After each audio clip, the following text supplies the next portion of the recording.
a Hablemos, un espacio con voces especializadas en ciencias sociales y humanidades, historia, antropología, literatura, estudios políticos e internacionales, agua y sociedad. Divulguemos la ciencia. Divulguemos la ciencia. Ya comienza Hablemos. ¿Qué tal? ¿Cómo están? Bienvenidos a este espacio desde el Colegio de San Luis. Hoy vamos a platicar sobre la ley indígena. Esta ley, este nuevo marco legal está siendo analizado, está siendo revisado por los expertos porque aborda alguna serie de aspectos que tienen que ver con los pueblos originarios, sus derechos, su patrimonio. Son las zonas indígenas de las más ricas en recursos naturales. Y bueno, sobre esto y más vamos a platicar con un experto. Es el doctor Francisco López Bárcenas, así que bienvenidos, bienvenidas, comenzamos. Francisco López Bárcenas es originario de la comunidad mixteca de Oaxaca y cuenta con estudios de posgrado en Derecho y Desarrollo Rural. Su trayectoria se ha centrado en la defensa de los territorios indígenas, la sustentabilidad y el medio ambiente, así como en la antropología de las zonas húmedas. Con su experiencia, ha brindado asesorías a diversas comunidades indígenas y ha ocupado cargos comunitarios en su localidad, dedicando además parte de su labor a documentar la historia de los pueblos mixtecos, los movimientos indígenas contemporáneos y los cambios en la legislación mexicana. Entre sus publicaciones recientes destacan los libros Dichos y mitos acerca del agua y La tierra no se vende. Actualmente coordina el proyecto Régimen Jurídico del Agua y los Derechos de los Pueblos Indígenas y es profesor investigador en el programa Agua y Sociedad del Colegio de San Luis. Hola, ¿qué tal? Yo soy Francisco López Bárcenas, soy doctor en Desarrollo Rural, soy investigador acá en el Colegio de San Luis, pero también y sobre todo soy mixteco de Oaxaca. Quisiera comenzar diciendo que antes de irse el presidente Andrés Manuel López Obrador envió una iniciativa al Congreso, esto fue el 5 de febrero de este año.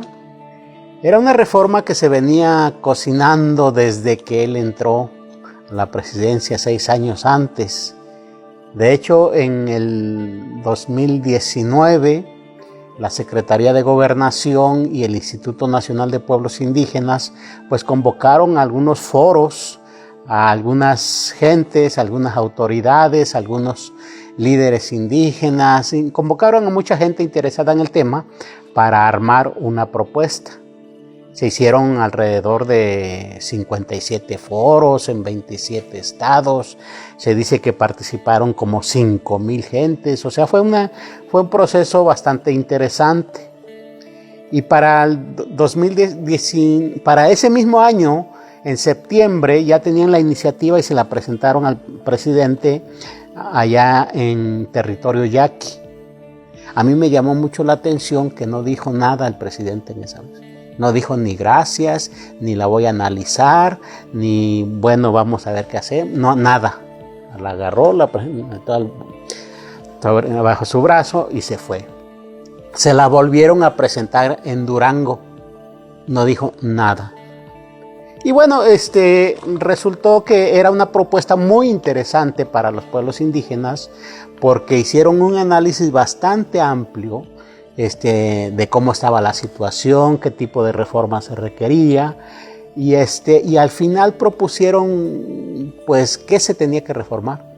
Se hablaba de reformar 7 artículos más adicionar 8, o sea, eran 15 artículos los que proponían que se reformaran. Pasó el tiempo y hasta febrero de este año presenta su iniciativa. Pero sorpresa, no era la que le presentaron. E incluía poquito. Mire, de aquella propuesta que hicieron se hablaba de libre determinación, de territorios, de recursos naturales, de gobiernos indígenas, de autonomías, de sistemas normativos, lo que a la gente le interesa.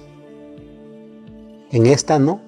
Y esta básicamente incluyó 3 cosas: consulta a los pueblos indígenas, reconocimiento del patrimonio de los pueblos indígenas, patrimonio cultural, y medicina tradicional. Algo habla de desarrollo, algo habla de lenguas, pero son temas que ya estaban. Pero bueno, también me llama la atención que los que promovieron los foros en donde salió aquel foro, aquella propuesta, pues la presentan así como si fuera la misma.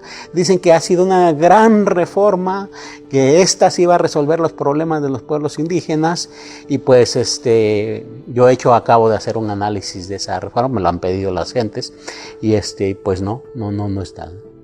Bueno, yo en el análisis parto de lo que creo es una realidad.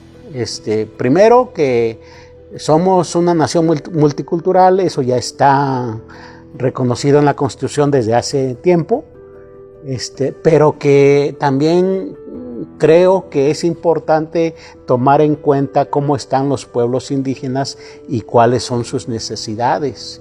Si uno ve ahorita, el problema central por el tipo de desarrollo que tenemos es el despojo que están sufriendo de su patrimonio natural, de las minerías, por ejemplo, que están en territorios indígenas, el agua que está en territorios indígenas, la biodiversidad que está en territorios indígenas, el litio que viene ahora que está en territorios indígenas. Esos son los temas, por un lado, que interesan mucho a los pueblos indígenas, por los que están peleando. Por otro lado, están los gobiernos indígenas. Nosotros desde el 2001 tenemos pues reconocimiento de gobiernos indígenas comunitarios, pero no es ese el sentido, o no es únicamente el sentido de los derechos políticos, sino que como pueblos puedan participar en pues en la elección de diputados locales, diputados federales, senadores, presidente de la República. Ahora que se está eligiendo los jueces, pues participar en eso. No se puede porque el diseño institucional que tenemos, los distritos electorales, no da para eso, pero tampoco hay alguna instrumentación legislativa. Esos son temas centrales que tenemos. Y claro, los que presentan son importantes, pero no son centrales. Entonces, yo digo, muchos decimos que hay una especie de colonialismo interno por los pueblos indígenas. O sea, hay poderes externos a ellos que deciden lo importante de su vida y le dejan ahí lo que no afecta, lo cultural, lo educativo, lo lingüístico, la medicina tradicional. Eso les dejan porque no afecta sus intereses, pero lo central pues no se toca. Por ahí está el análisis, ¿no? Yo creo que hay varios factores. Uno, primero, que los derechos de los pueblos indígenas sí afectan el modelo de desarrollo que tenemos, muy extractivista, muy de apoderarse de los recursos naturales, y la mayor parte de ellos están en territorios indígenas. Entonces había que cambiar el modelo. Creo que eso es algo que no se animaron a hacer, o no se van a animar a hacer. Dicho de otra manera, el gobierno sigue siendo neoliberal y desarrollista, aunque nos digan que eso se acabó. Y la prueba es esto, de que no se han cambiado, que los megaproyectos siguen, que el Tren Maya que afectó a los pueblos de la península sigue, que el tren interoceánico que afecta a los pueblos de Oaxaca y Veracruz sigue.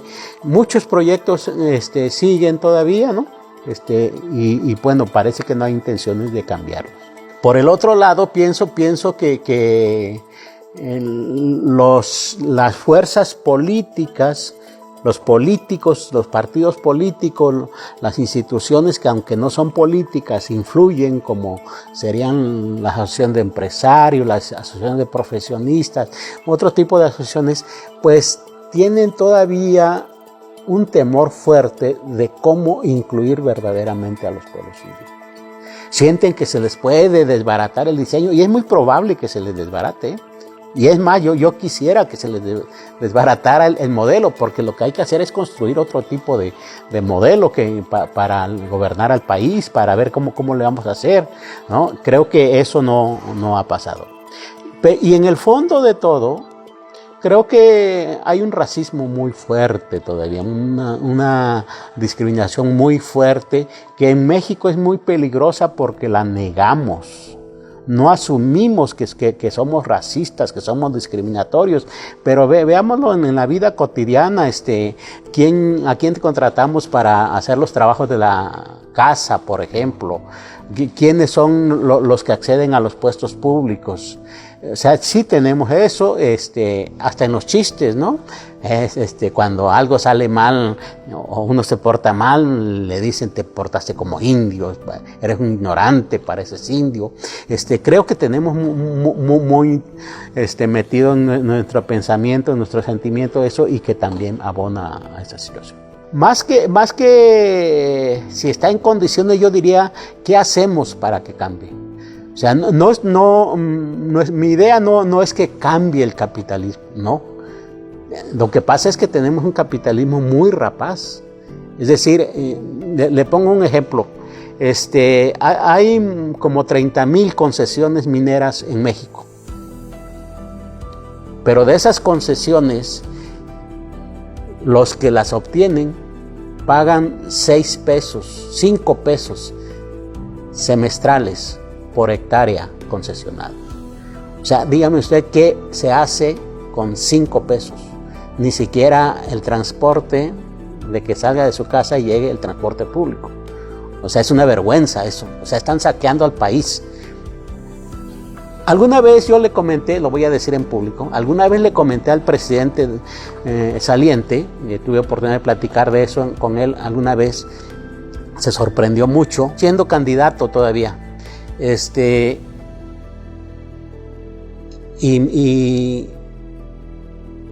Pues se sorprendió, pero no me dijo nada. Yo le pregunté, oiga, ¿qué opinión le merece esto? Me dijo, cuando lleguemos al poder, esto va a cambiar. Pero me podría decir qué idea tiene de que cómo cambiaría, y me dijo, pues vamos a aumentar los impuestos. Y le dije, mire, si yo fuera empresario minero, que le estoy pagando 5 pesos ahorita, y me aumenta el 1000%, o sea, le pago 5,000 pesos, se los pago de todos modos, sigue siendo negocio. ¿Cuál es el problema? El problema no es ni siquiera el precio, el costo de una concesión. El problema es, primero, ¿por qué estamos dando tantas concesiones que además no se usan? O sea, no hay 5,000 proyectos, no hay 30,000 proyectos mineros en México. ¿Qué se hace con eso? Están controlando nada más. Por otro lado, somos el único país en el mundo que cobra por hectárea concesionada. La mayoría cobra lo más lógico, por mineral extraído, ¿no? O por mineral que se pretende extraer. No es lo mismo extraer oro que extraer arena, que también es mineral. No es lo mismo, sin embargo, se paga. Entonces, sí hay forma de cambiar el modelo sin salirse del capitalismo. O sea, hacerlo, digamos, como que deje más beneficio al país y a los directamente afectados.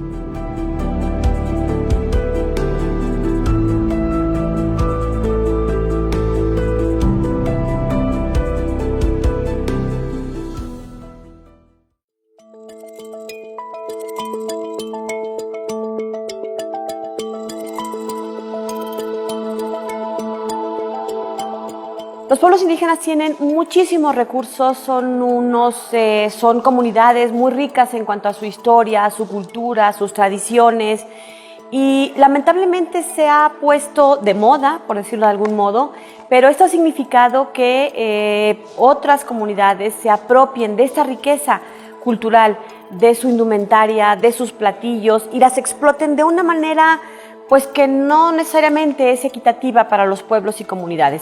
De esto nos platica nuestro invitado, el doctor Francisco López Bárcenas, en el siguiente bloque. Sí, bueno, como decía, la reforma viene bastante acotada, pero sin embargo hay cosas interesantes. Diría, el derecho a la consulta no estaba en la Constitución, aunque sí lo teníamos por vía de los tratados internacionales, ahora ya está en la Constitución. Ese es uno muy importante, porque además la defensa que los pueblos indígenas han podido hacer de sus territorios ha sido vía la consulta. porque como cometen el error desde el gobierno siempre de no tomarlos en cuenta, de no consultarlos, y tienen ese derecho, pues siempre andan ganando los amparos cuando se defienden judicialmente, ¿no? Y ahora ya está en la Constitución, pues fortalece ese derecho. En otros casos, pues también hay que decirlo, la consulta se ha usado más para legitimar, pero creo que eso ya más que en el derecho mismo tiene que ver con las condiciones en que están los pueblos, ¿no? Ese es un derecho importante. Está también el derecho del patrimonio, la protección del patrimonio material e inmaterial, dice. Tangible e intangible, dice. ¿Qué es esto? Pues no es otra cosa que los elementos culturales que distinguen a los pueblos unos de otros, pero que están teniendo un valor económico muy fuerte en el mercado y que se están aprovechando de ellos muchísimos, ¿no? En Francia, por ejemplo, hay una marca que se ha apropiado de los diseños mayas, de los diseños en general, de muchos diseños purépechas, y que no es que algunos se los toman así nada más y no dicen nada y comienzan a hacer ropa que después venden cara. En algunos casos pagan muy poquito porque compran así enormes cantidades y allá los venden muy caros. Por decir algo, se sabe que entre población maya compran blusas a 50 pesos que allá venden a $500, por ejemplo, ¿no? O sea, es muy fuerte la diferencia, y quien sale ganando en realidad es la empresa, no las que los elaboran. Hay otras empresas como Nestlé, por ejemplo, que se ha apropiado de muchos diseños tenangos de acá de Hidalgo. Hay muchísimo que está pasando que sí tienen una ganancia bastante fuerte y que a los pueblos no les llega. La idea de este derecho es que ya siendo reconocido que es su patrimonio, que es su propiedad, en principio, pues si llegaran a suceder estas cosas, pues puedan entablar alguna demanda, cosas que sí se han entablado también, hay que decir. Tiene otro problema que yo le veo, porque el gobierno se ha quedado con la idea desde el gobierno que cuando algo se patrimonializa es propiedad del gobierno. Eso se ha hecho sobre todo con la cocina, los moles de purépechas, por ejemplo, o los altares del Día de Muertos, por ejemplo. Son muy famosos en Mixquic, en la Ciudad de México, en Michoacán, en Querétaro, son muy famosos, y entonces atraen mucha gente, y no es que cobren, no, algunos lugares no cobran, pero ya el hecho de andarse metiendo ahí para verlos, cuando la gente es más espiritual, es más sagrado, está viendo que sus muertos llegaron, sí es una agresión fuerte, ¿no? La charrería, por ejemplo, se ha convertido en un patrimonio nacional que ahora lo que hacen es darle dinero a algunas asociaciones para que impulsen ese deporte. Muchas danzas, los parachicos en Chiapas, en fin, muchas expresiones cuando las patrimonializan pues se han ido al mercado. El problema no está que se vayan al mercado. El problema es quién decide que se van al mercado y quién se queda con las ganancias, y siempre es alguna instancia de gobierno, o es la Secretaría de Cultura, o es la Secretaría de Economía, o es alguna otra instancia, por un lado, y por otro lado, pues las prácticas culturales de los pueblos son muy dinámicas. Un día hacen un diseño y al otro día ya es distinto, y al otro es otro. O las pirecuas famosas de los purépechas son canciones que van cantando, pero que conforme las van cantando les van aumentando versos o les van aumentando ritmos y cosas de esas. Por eso se distinguen, y cuando las patrimonializan pues ya quedan fijas. Entonces hay esos problemas que yo creo que hay que tratar. Me parece bien que se reconozca. Lo que hay que insistir es que es derecho de los pueblos y que ellos tienen que decidir. Hay un asunto ahí muy interesante también, la medicina tradicional. Primero es importante porque el gobierno no tiene capacidad para atender a toda la población, aunque se diga que así se hace.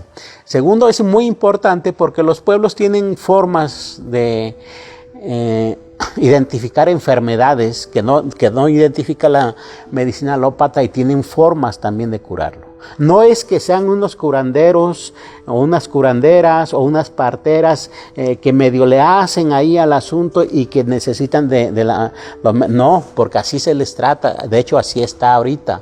Se reconoce, por ejemplo, en Oaxaca la ley reconoce a la medicina tradicional, pero la médica o el médico tiene que estar bajo la supervisión del médico que sí fue a la escuela, que sí tiene un título. No ese es el asunto. El asunto es que hay otra manera de concebir la enfermedad, hay otra forma de verla. Por ejemplo, el espanto. ¿Qué hace un médico alópata con alguien? Dice, tiene espanto, o tiene empacho, o se le cayó la mollera, ¿qué hace? Mal de ojo, ¿qué hace? Pues no tiene ese conocimiento, y la medicina tradicional sí la tiene. Eso por hablar de lo más popular, pero ha habido casos de personas que la medicina alópata dice ya no hay posibilidad, los regresan a su casa y resulta que los médicos tradicionales sí los curan, pues, ¿no? Entonces debería haber una combinación de ambas, no rechazarse. Sin embargo, hasta ahora pues lo que ha pasado es que se sigue menospreciando la medicina tradicional, sí se le da ahí un espacito, pero subordinada. Con esta reforma se esperaría que cambien las cosas. Vamos a ver qué pasa. Porque incluso hubo una reforma, antes de la reforma constitucional, hubo una reforma a la Ley General de Salud.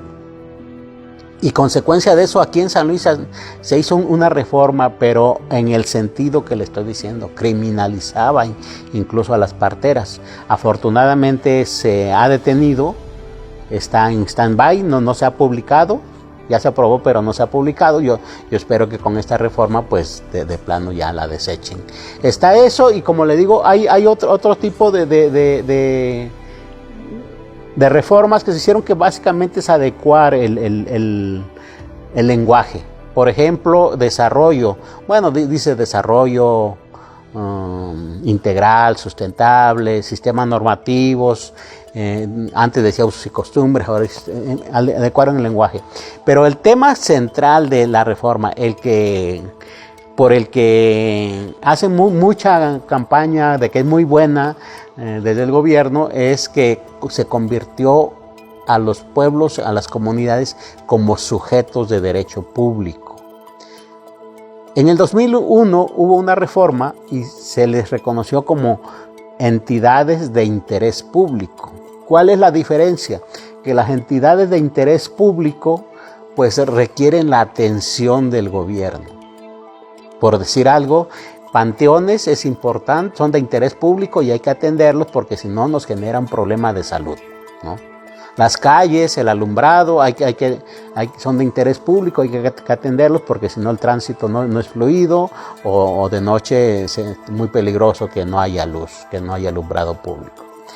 No, el sujeto de derecho público es una cosa contraria, es la capacidad que se les reconoce para que ellos mismos gestionen sus problemas, sus asuntos. Pero además, y creo que es a lo que le apuesta mucho los que impulsaron la reforma, es a que van a tener un presupuesto público que va a llegar directo a las comunidades. Ya no va a pasar por los municipios, que es donde se atoraba mucho, ya no va a estar sujeto a que si la cabecera municipal le quiera dar o no, le tiene que dar. Es más, la reforma dice que los congresos, tanto el federal como de los estados, tienen que fijar una partida para eso, para que vaya directo a las comunidades. Eso está bastante bien. Lo que tenemos que ver es, ya hay experiencias, por ejemplo en Michoacán, la lucha de los pueblos ha sido mucho por el presupuesto directo y ya se ha visto que tienen muchísimos problemas. ¿Por qué? Primero porque no se les capacita, llega el dinero y no les dicen, por ejemplo, que tienen que comprobar, ¿no? Primero. Entonces, cuando llega el fin de año, pues, ¿dónde están las facturas? Pues no sacamos ninguna, es un problema. Hay otros problemas, que muchas veces, yo espero que no suceda así, pero muchas veces cuando se designa el presupuesto también ya dice para qué, y los pueblos pues no es así, o sea, ellos tienen sus propias prioridades desde su punto de vista. A veces está destinado para hacer una calle y resulta que a ellos lo que les importa es adecuar el panteón, por decir algo, ¿no? O sea, esas cosas que creo que tiene que haber flexibilidad y sobre todo un tema que es un tema administrativo, no es legal, pero es que Hacienda siempre se ha negado a extender los registros federales de contribuyentes. Yo espero que ahora ya lo haga, porque si no, pues van a restringir mucho. Se publicó el 30 de septiembre, se aprobó el 29, un día antes. Y ya está, lo que falta es adecuar, en algunos casos adecuar instituciones, ¿no? Por ejemplo, ¿quién va a operar las consultas, por ejemplo? ¿Quién va a registrar el patrimonio cultural? ¿Cuál es el procedimiento para...? Esas son las cosas que hacen falta, pero la reforma constitucional ya está.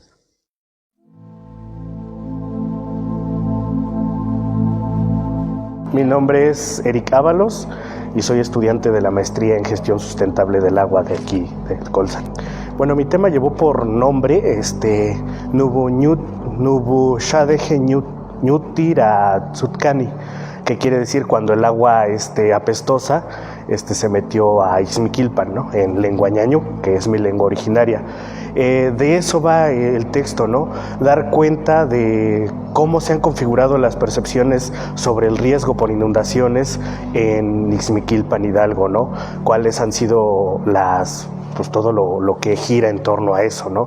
Y para de alguna manera contestar una pregunta que me hice, porque esas inundaciones yo las viví, ¿no? Ahora sí que tuve que pasar por actor y investigador, ¿no? Esas inundaciones yo las viví y la pregunta general que me hacía era, ¿las inundaciones son desastres naturales? O sea, ¿por qué son desastres naturales? Y si de verdad son naturales, ¿por qué nos afectan a todos? De alguna manera son naturales, ¿por qué a otros no les afectan o por qué otros no se inundan, ¿no? En donde se deberían de inundar, ¿no? Y entonces, si esas inundaciones responden a otras lógicas sociales, tecnológicas y también, de un ordenamiento territorial muy específico, ¿no? Entonces, el tema en general trató de eso, abordó la situación del río Tula y cuando creció e inundó a varios municipios, pero específicamente se centró en Ixmiquilpan, en donde varias colonias quedaron bajo el agua, ¿no? De alguna manera salir, ¿no? De esa idea de que el desastre es natural, ¿no?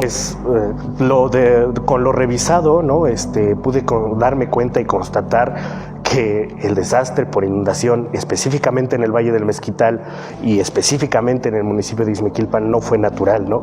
Fue por la mala planificación, por decisiones que se toman desde ahí arriba y por ese ordenamiento territorial muy específico que hay para mandar el agua negra desde la ciudad hasta el Valle del Mezquital, ¿no? Yo creo que la importancia tiene que ver con que se tiene que visibilizar los desastres, ¿no? Pero específicamente para la jornada, que es el Colsampuec, pues es un buen ejercicio, ¿no? Para poder llegar a estas perspectivas que están buscando con estas jornadas, que es la transdisciplina, ¿no?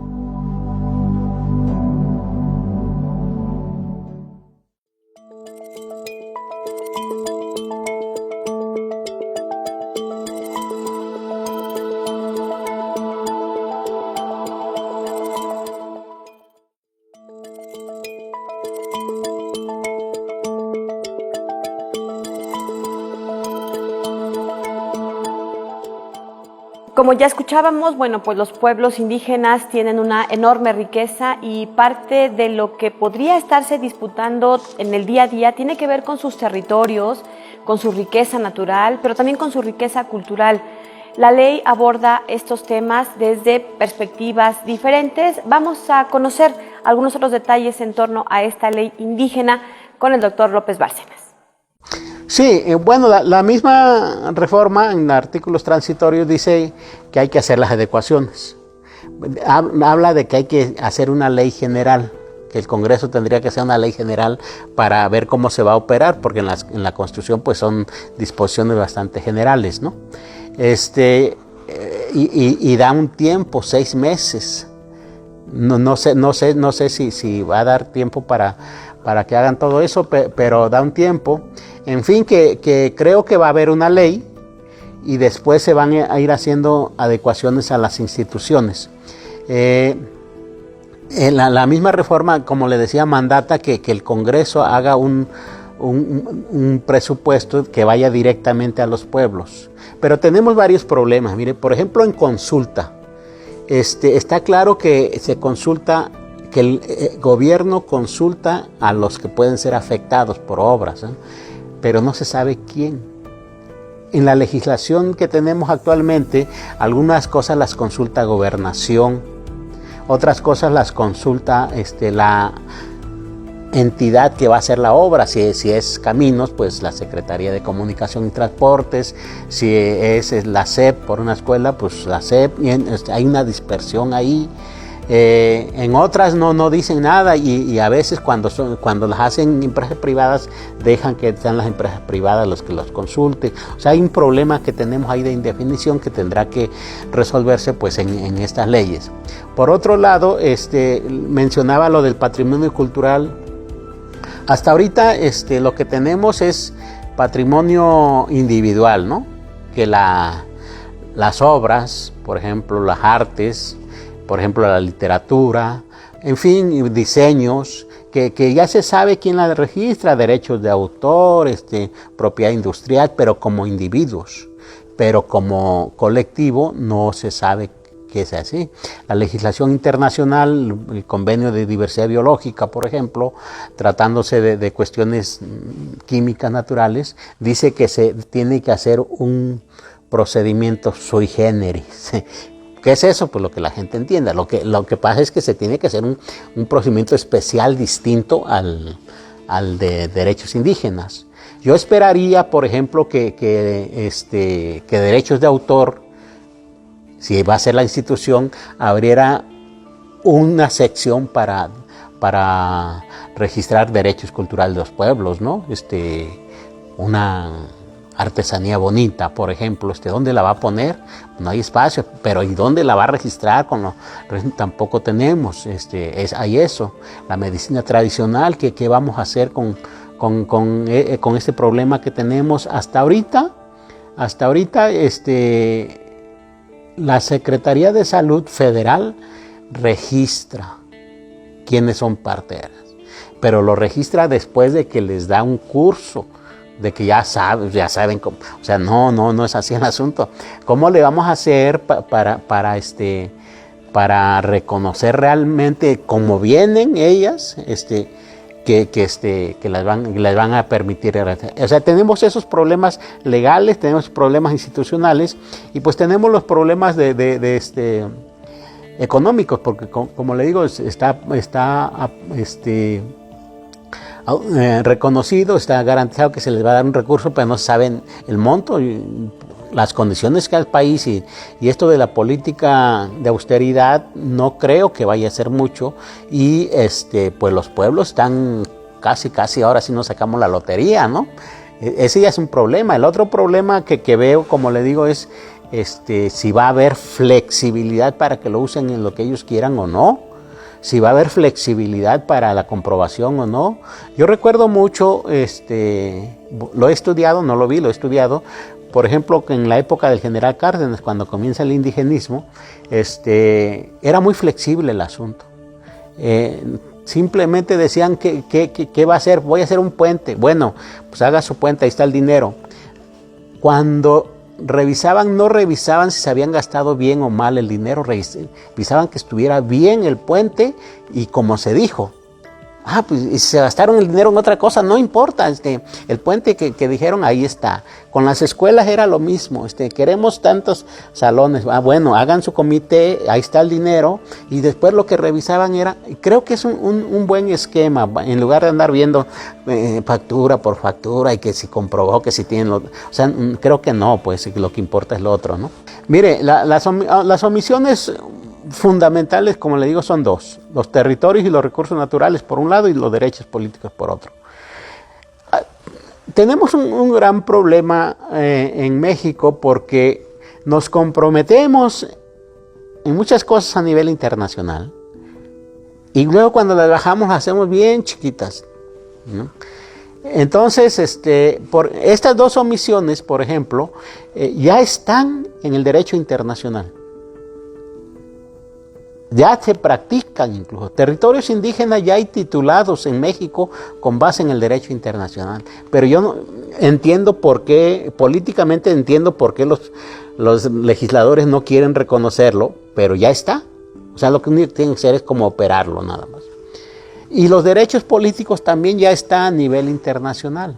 Entonces, e incluso debo decir, hay muchísimos pronunciamientos del Tribunal Federal Electoral y de la Corte diciendo que ya legislen, lo han hecho en Baja California, lo han hecho en Chihuahua, en Sonora, en San Luis Potosí, hay unas demandas de huachichiles de que se reforme el diseño de, sí, reconocieron huachichiles, institucional acá, no se ha hecho. ¿Qué va a pasar? Pues que los pueblos van a seguir insistiendo por el derecho internacional. Eso va a pasar. O sea, que va a haber muchos problemas de indefinición todavía porque el derecho general es muy general y entonces pues ya nos dirán los pueblos qué proponen para ir viendo eso. Ya nos dirán los tribunales si les parece bien.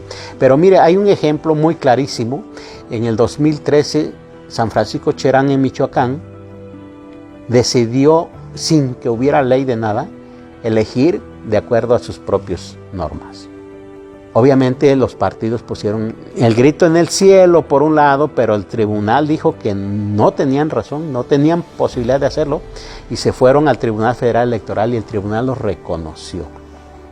Pero lo reconoció plenamente y le ordenó al Instituto Estatal de Michoacán que les dejara que hicieran como ellos quisieran y que únicamente los reconocieran.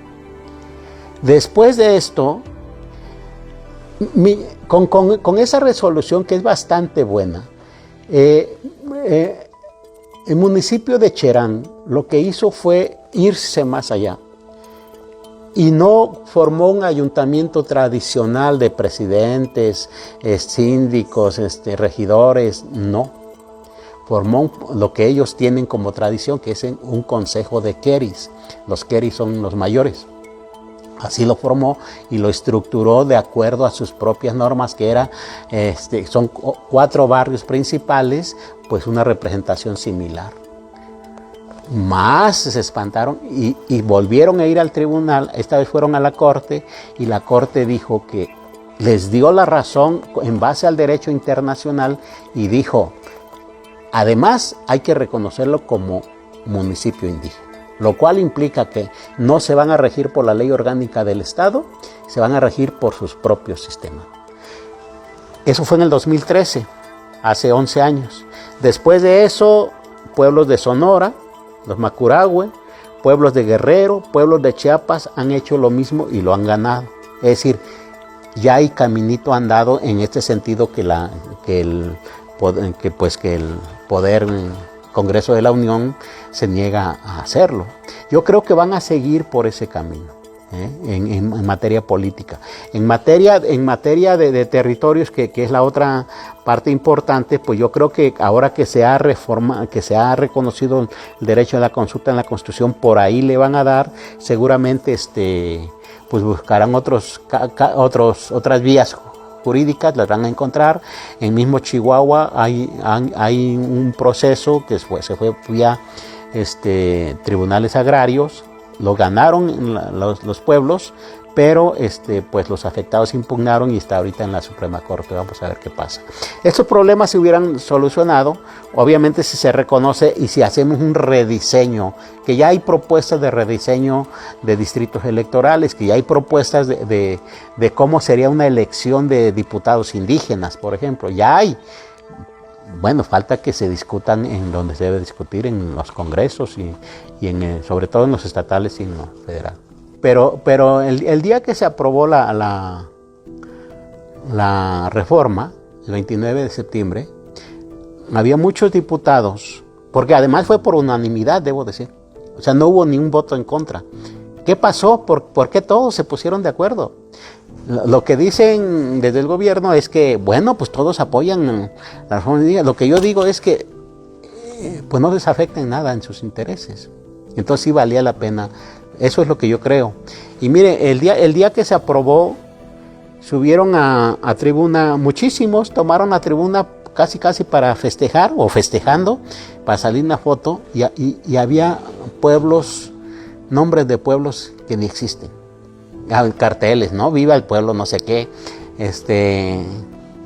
Estaba el pueblo tarahumara, no hay un pueblo tarahumara, hay una sierra tarahumara y pues hay un pueblo rarámuri en la sierra tarahumara, ¿no? Viva el pueblo huasteco, decían, ¿no?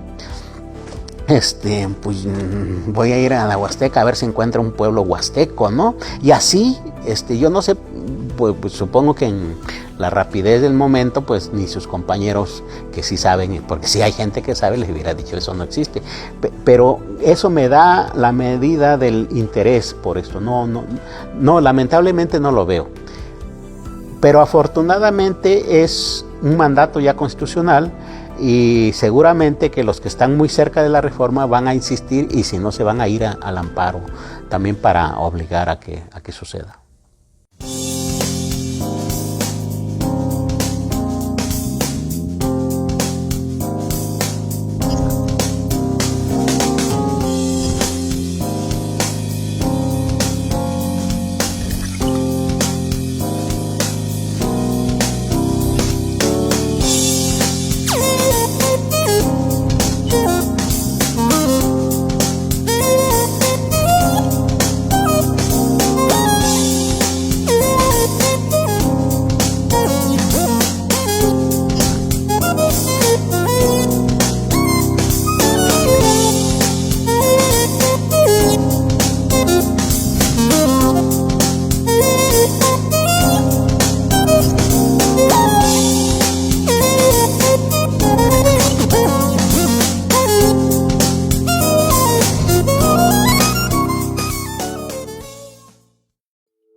Los de los pueblos originarios también se produce ciencia, por supuesto que tienen conocimientos ancestrales que han influido en la vida de los habitantes y de las comunidades. Vamos a escuchar en este último bloque en torno justamente a este aspecto que aborda esta ley indígena y que también está de algún modo abordado en la nueva ley o en la reciente ley de ciencia que está vigente en nuestro país. Bueno, creo que está habiendo cambios importantes en la ley, en la academia. Mencionaría, por ejemplo, que la ley de ciencias y humanidades que tenemos, ciencias, humanidades, tecnología e innovación, ya retoma en mucho los conocimientos indígenas. Habla de que trae un concepto interesante ahí, la pluralidad epistémica. Hay que revalorar todos los tipos de conocimientos, no solamente los que se producen en los centros públicos de investigación. Y eso me parece importante, porque ahí entraría, por ejemplo, las médicas tradicionales, los médicos tradicionales, pero también otro tipo de expresiones. A partir de ahí, bueno, y muchos desde antes, yo mismo hemos estado investigando sobre pueblos indígenas. Hay muchos estudios ya sobre agroecología, por ejemplo, que se están implementando. Hay muchos estudios sobre gobiernos, hay muchos estudios sobre medicina tradicional. En el caso concreto de San Luis, pues hemos hecho muchos estudios sobre aguas. Tenemos el programa de aguas, pero no solamente aguas, todo lo relacionado con el agua, territorios y agua, por ejemplo, minería y agua, calidad del agua, riesgos y agua. O sea, hemos hecho estudios, algunos ya publicados, algunos en proceso de publicarse. Y ya más a nivel más amplio, creo que esta disposición de la ley sobre asuntos que atañen a los pueblos, a las comunidades indígenas, pues está teniendo un efecto positivo. Está habiendo muchos asociaciones de profesionistas indígenas, no solamente en ciencias sociales, debo decir que son los que casi siempre no predominamos, no, ahora hay muchos médicos, hay muchos químicos, hay de la ciencia más dura, matemáticos. He visto trabajos que ha publicado el Instituto Politécnico Nacional, por ejemplo, sobre matemáticas mixtecas, que son muy importantes porque lo siguen usando la gente, ¿no? Déjeme le cuento una anécdota. Yo soy, como le he dicho en otras ocasiones al público, yo soy mixteco, pero hay ciertos, aunque nos regimos por la misma números, hay ciertos números que en ciertos lugares o en ciertos momentos no se usan. Por ejemplo, para nosotros el 9 es muy simbólico, muy importante. Y en las fiestas, por ejemplo, no se usa el 9. Se acostumbra mucho no en todos los pueblos, evidentemente, estoy hablando donde estoy yo, pero se acostumbra mucho que cuando son fiestas comunitarias, pues el responsable recibe apoyos de otras comunidades. Y por ejemplo, cuando llegan mujeres a ofrecer comida, tortillas, cuentan 1, 2, 3, 4, 5, 6, 7, 8, 10. Porque no hay que tocar el 9. Nosotros provenimos, según la mitología, de 9 viento. Así era el nombre del dios, porque los mesoamericanos contaban, pues tenían su calendario y tenían que ser una parte horizontal y una parte vertical para el equilibrio, y tocó que era en el 9 de una y el viento de otra, ¿no? 9 viento. Y 9 viento, pues es nuestra deidad es principal, la creadora del pueblo Ñusabi, mixteco. Entonces, pues es muy sagrado. Yo creo que por eso es eso. En otro tipo de actos, a veces no se cuenta el 7, a veces no se cuenta el 11, pero en otras, además, es el número el que cuenta, ¿no? Por ejemplo, hablando de sanadores, usan mucho el 13. El 13 porque en el calendario prehispánico, un ciclo de vida se componía de 52 años, pero ligado los 4 elementos importantes, agua, tierra, fuego, aire, era 13 de cada uno y nos daba 52, era el equilibrio.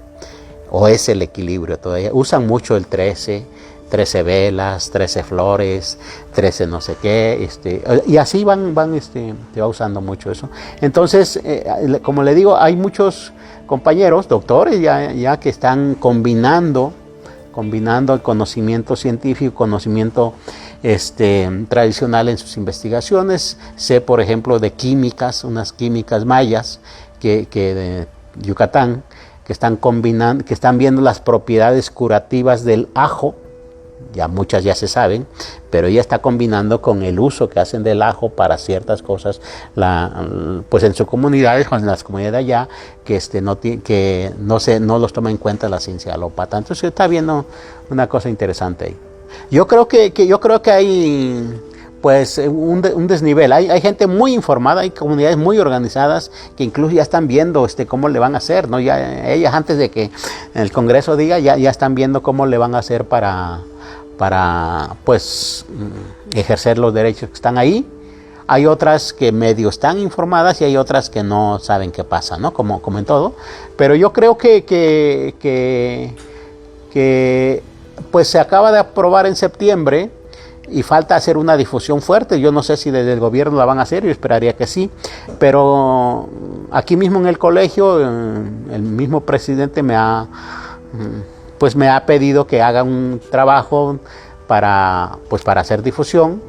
Entiendo que seguramente habrá otros lugares, otras organizaciones, otras instituciones que estén haciendo lo mismo, y pues ojalá se pueda difundir más, ¿no? Nosotros desde acá pues colaboraremos en lo que nos corresponde como académicos, investigadores. Yo creo que hay muchas, como le decía,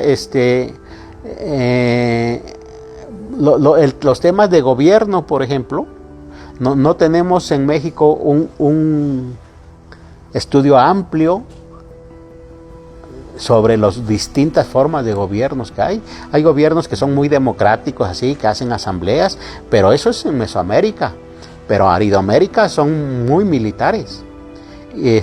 Son estructuras verticales, porque así ha sido su historia. Hay otros, por ejemplo, tenemos el sentido de comunidad acá. Pero si uno se va con los seris, por ejemplo, en Sonora, o se va con los apaches, no tienen idea de comunidad. Ellos andan dispersos, una casa acá y otra a 3-4 kilómetros, los mismos rarámuri. Entonces tenemos todavía mucho que hacer. Hablando de género, por ejemplo, yo me ha tocado acompañar a pueblos rarámuri, pero son mucho más gobernadoras que gobernadores, muchísimos más. Y no tiene que ver ni con género, ni con pobreza, que se vayan los hombres, no. Tiene que ver con la cultura de ellos. Entre rarámuris tienen la creencia de que los hombres tienen 3 vidas y las mujeres 4. Una vez le pregunté a una gobernadora que por qué eran así, ¿no? Y me explicó toda una filosofía de por qué ellas dan vida. Y después pues me puse a buscar investigación antropológica, y sí, es muy reconocido eso, por ejemplo, ¿no? No tenemos estudios de esos.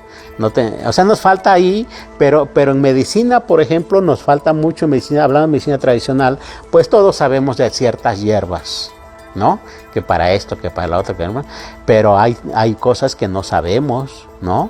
No es solo dar la hierbita por dar la hierbita, es todo un ritual de cómo influye eso somáticamente, tal vez psíquicamente. Nos hacen falta estudios. Creo que podemos apoyar pues uniéndonos a los procesos, acompañando los procesos y pues aportando lo que sabemos de esto, ¿no?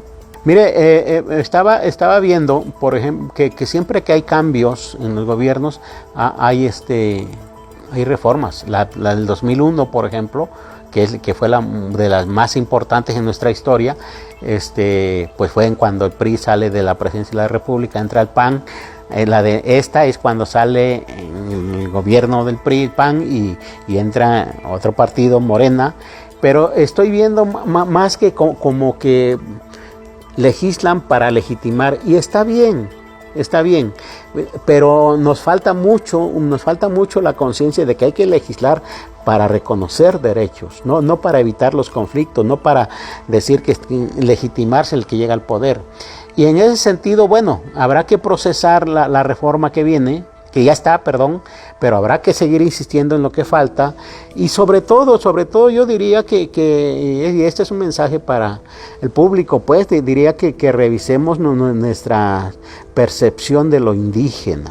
O sea, lo indígena no es lo pobrecito que hay que ayudar a que entren al progreso, no, es una cultura distinta que trae una civilización distinta, que es más comunitaria y por lo más natural, más relacionada y por eso yo creo que es más humana. Creo que nos puede aportar mucho. Sin duda el tema es extenso, muchos aspectos, como ya hemos escuchado con nuestro invitado de hoy, con el doctor Francisco López Bárcenas, en torno a esta nueva ley en materia indígena que, bueno, pues involucra a gran parte de la población en nuestro país, de manera directa o indirecta. Todos tendríamos que estarla conociendo, que estarla entendiendo, estemos o no en territorios indígenas. ¿Por qué? Bueno, pues porque es una parte fundamental de nuestro país. Gracias por habernos acompañado, los invitamos para nuestro siguiente programa. Ya sabe que lo puede ver este espacio a través del canal de YouTube de El Colegio de San Luis. Y bueno, nos despedimos con la Agenda Colsan y nos vemos en el próximo episodio. Gracias, buen día. El Colegio de San Luis te invita a los eventos y actividades que se llevarán a cabo durante los próximos días. Se realizará la próxima conferencia del primer seminario interinstitucional Colsan-Cidetec, el 6 de diciembre a las 10 horas por el canal de YouTube de Cidetec. No te pierdas de la siguiente sesión del seminario Organizaciones Políticas, el 4 de diciembre a las 17 horas en la sala de videoconferencias 2 del Colsan y por Zoom. Se realizará la siguiente sesión del Seminario Permanente de Antropología del Derecho, con participación de la doctora Mónica Luna, el 4 de diciembre a las 12:30 horas por Facebook Live del Foro Latinoamericano de Antropología del Derecho. Ya está disponible el nuevo número de la revista del Colegio de San Luis, donde podrás encontrar publicaciones variadas relacionadas con la historia, la literatura, la ciencia política, las relaciones internacionales, la antropología y los estudios de agua y sociedad. Consúltala de manera gratuita en su página web.